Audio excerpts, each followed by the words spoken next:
रामायण। मैं काल हूं। लंकापति रावण ने जब ये सुना कि लक्ष्मण जीवित हो उठे हैं और राम की वानर सेना युद्ध के लिए फिर से तैयार हो गई है, तो उसकी चिंता बढ़ गई। उसने अयोध्यापति राम के प्रति हुंकार भरी और सेना को सावधान किया कि किसी तरह राम का अंत करें। महाराज लंकेश की जय हो। जाओ, युद्ध के डंके बज रहे हैं, प्रस्थान करो। महाराज, अब हमें महाबली कुंभकर्ण की सहायता लेनी चाहिए। भ्राता कुंभ ने तो अभी अपनी शक्ति का प्रदर्शन किया ही नहीं। जब हमारी रक्ष संस्कृति संकट में है तो उनकी सहायता अवश्य लेनी चाहिए। लक्ष्मण के जीवित होने और राम के उत्साह से चिंतित लंकेश ने अपने मंत्रियों को आदेश दिया कि वो महाबली कुंभकर्ण के पास चलें और उन्हें प्रसन्न करने के लिए स्वर्ण कलशों में मदिरा और ढेर सारी खाद्य सामग्री ले चलें। रावण के आदेश का पालन हुआ। बंद करो ये शोर, मेरी नींद में बाधा मत डालो। ये जागरण का समय है कुंभकर्ण, लंका पर भारी संकट आ पड़ा है, इसलिए हम तुम्हें जगाने आए हैं। संकट? कैसा संकट? आप तो स्वयं तीनों लोकों के स्वामी हैं महाराज, आप संकट में कैसे पड़ सकते हैं? ये केवल लंकेश रावण का संकट नहीं है, संपूर्ण राक्षस संस्कृति का संकट है कुंभ। तुम्हें इस स्वर्ण गुफा से निकलकर राक्षस जाति की रक्षा करनी होगी। किंतु ऐसा क्या हो गया है? किसने लंका पर दृष्टि डाली? किसने किया ये दुस्साहस? सीताहरण से व्याकुल दशरथ पुत्र राम ने हमारे समस्त महावीरों को मार डाला है। कुंभ, अब तुम ही मेरी एकमात्र आशा हो। चलो, छिन्न भिन्न कर दो राम की पूरी सेना, अंत कर दो राम का। मेरी दाहिनी भुजा बनकर लंका की रक्षा करो कुंभ। नहीं भ्राता, नहीं, मैं युद्ध भूमि में नहीं जा सकता, कदापि नहीं जा सकता। ऐसा क्यों कह रहे हो कुंभ? तुम्हारे ही बल पर हम त्रिलोक जयी कहे जाते हैं। तुम्हारे ही बल पर हमने संपूर्ण देवलोक को परास्त किया है और आज तुम ही मुझे मना कर रहे हो। मैंने आपसे निवेदन किया था कि सीता को लौटा दीजिए, आपने मेरी एक नहीं सुनी। क्या आपको नहीं लगता कि एक स्त्री के लिए आपने पूरी राक्षस जाति को संकट में डाल दिया है? ये बहन शूर्पणखा के अपमान का प्रतिशोध है कुंभ। आपके समान महापंडित, महाज्ञानी, शास्त्रों के ज्ञाता और वेद को जानने वाले के लिए प्रतिशोध का ये मार्ग अनुचित है। हम इसका कदापि समर्थन नहीं करेंगे। ये समय ऐसे प्रश्नों पर विचार करने का नहीं है कुंभकर्ण। इस संबंध में राज्यसभा में कई बार हम अपना तर्क दे चुके हैं। आपने तर्क वितर्क करके अंततः वही किया है जो नहीं करना चाहिए।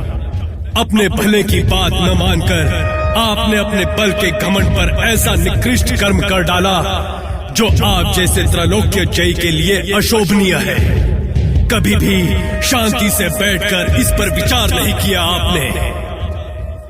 तुम कहना क्या चाहते हो कुंभ? हम तुम्हारा आशय नहीं समझ पा रहे। क्या विभीषण के समान तुम भी हमें ज्ञान देना चाहते हो? नहीं भ्राता, नहीं। मैं जानता हूं कि आप इतने ज्ञानी हैं कि कोई आपको ज्ञान नहीं दे सकता, परंतु यदि अपने मंत्रियों के परामर्श से आपने कोई निर्णय लिया होता तो मेरे पास आने की कोई आवश्यकता ही नहीं होती। कुंभकर्ण, हमारे पास ना तो इतना समय है और ना ही इतना धीरज कि तुम्हारा प्रलाप सुने। हम जा रहे हैं। ठहरिए भैया रावण। अपना तिरस्कार और अपनी निंदा सुनने के लिए मैं नहीं रुक सकता। पर मैं निंदा नहीं, अपने कर्तव्य की बात बताना चाहता हूं रक्षेंद्र। मैं आपका अनुज हूं, आपका आश्रित हूं, इसलिए लंका पर आए इस संकट में मैं आपके साथ हूं। जो आपका शत्रु है वो मेरा भी शत्रु है। मेरे जीवित रहते रक्षेंद्र को चिंता करने की कोई आवश्यकता नहीं है। भूलोक का कोई वीर हमारे सामने नहीं टिक सकता। आप राजमहल में आनंद करें, मैं रणभूमि में जाता हूं। मुझे आशीर्वाद दे भ्राता लंकेश।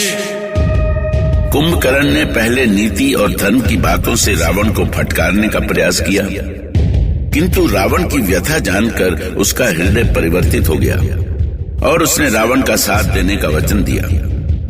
कुंभकर्ण की बातें सुनकर रावण भी भावुक हो गया। उसने कुंभकर्ण को हृदय से लगाया और विजयी होने का आशीर्वाद दिया। उधर भयंकर युद्ध हो रहा था और इधर दशानन अपनी अंतरात्मा से जूझ रहा था। एक और उसकी अंतरात्मा थी तो दूसरी ओर उसका अहंकार। सावधान लंकेश रावण, एक एक करके तुम्हारे सारे वीर मारे जा रहे हैं। धूम्राक्ष, वज्रदंत, दुर्कंपन, समुन्नत, महानाद, सारे महाबली मारे गए हैं। तुम्हारा भ्राता कुंभकर्ण भी अब तुम्हारी इस लंका को नहीं बचा सकता। नहीं नहीं, झूठ है ये। कुंभकर्ण से बली इस संसार में कोई नहीं है। वो राम का अंत करेगा, वो वानरों का विनाश करेगा। राम मायावी है, उसका भ्राता मायावी है। नहीं, राम मायावी नहीं है। मायावी तेरा पुत्र मेघनाद है। उसकी माया झूठ की माया है। तूने सीते को जिस झूठ के बल पर ठगना चाहा था, तेरा पुत्र उसी झूठ के आधार पर ठगा गया। तूने झूठ को संरक्षण दिया और उसी का परिणाम भोग रहा है। मुझे भ्रमित मत करो। मैं अपना और अपने पुत्र का सच जानता हूं। मेरी भुजाओं की शक्ति अभी भी शेष है। अंत में विजय मेरी ही होगी।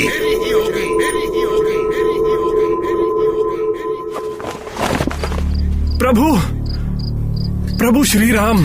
तुम सभी इतने व्यग्र क्यों? सब कुशल तो है? अनर्थ हो गया प्रभु, घोर अनर्थ हो गया। कैसा अनर्थ? सुग्रीव, हनुमान, विभीषण सभी कुशल तो है ना? प्रभु, रीचराज जामवंत रणभूमि में अचेत पड़े हैं प्रभु। ये क्या हो रहा है ईश्वर? ये क्या हो रहा है? संभव हो तो आप उन्हें चिकित्सा शिविर में लेकर पहुंचे। ठीक है रघुपति।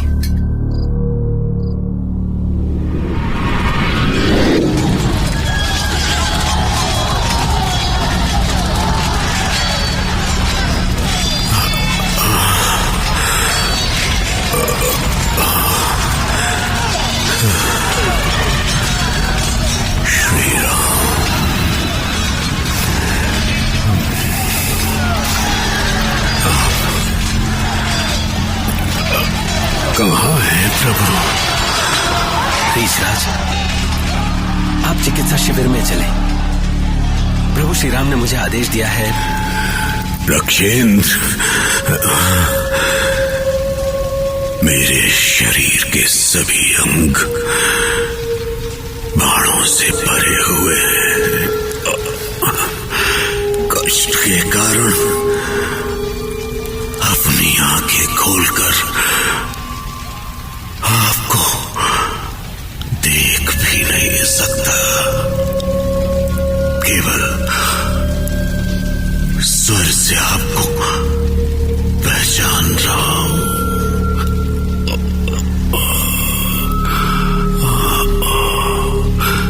आप केवल इतना बता दें कि अंजनी नंदन हनुमान कहाँ है? वो सुरक्षित तो है। किसकी विशेषताओं की बात हो रही है ताजामन? अहोभाग्य, अहोभाग्य। तुमसे मिलकर हम धन्य हुए। अरे हम तुम्हारी ही चर्चा कर रहे थे पवन कुमार।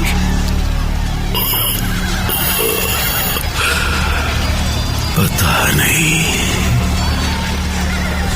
क्यों मेरा मन बहुत आशंकित हो रहा था।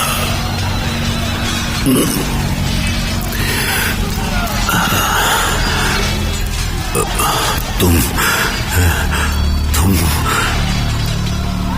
कुशल हो तो मुझे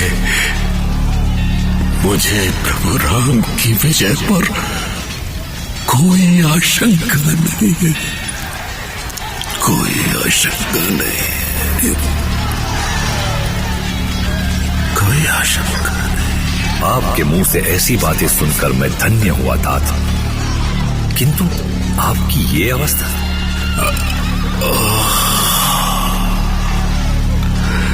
अरे मैं तो वृद्ध हो ही गया हूं पवन कुमार। किंतु मैं मरने के पहले रावण का अंत देखना चाहता हूं।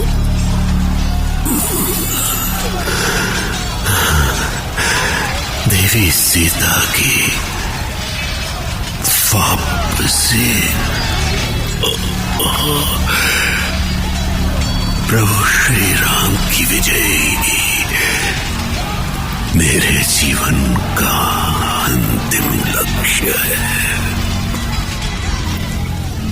इसके बाद यदि मेरे प्राण चले भी जाएं तो कोई अंतर नहीं पड़ता। ईश्वर के लिए ऐसा न कहे रीछराज जामवंत। आपके परामर्श से ही हर असंभव कार्य संभव हो जाता है। हम आपको मरने नहीं देंगे तात। चिकित्सा शिविर में आप शीघ्र स्वस्थ हो जाएंगे।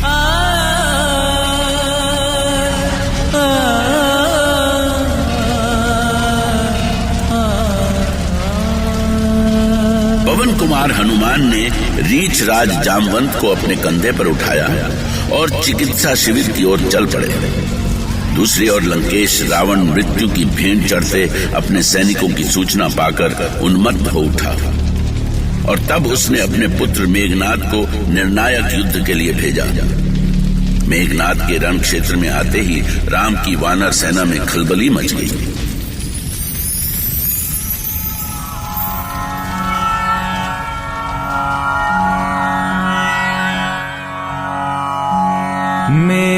मेघनाद माया में रत चढ़ी गए आकाश, गरजे अट्टहास करी भई,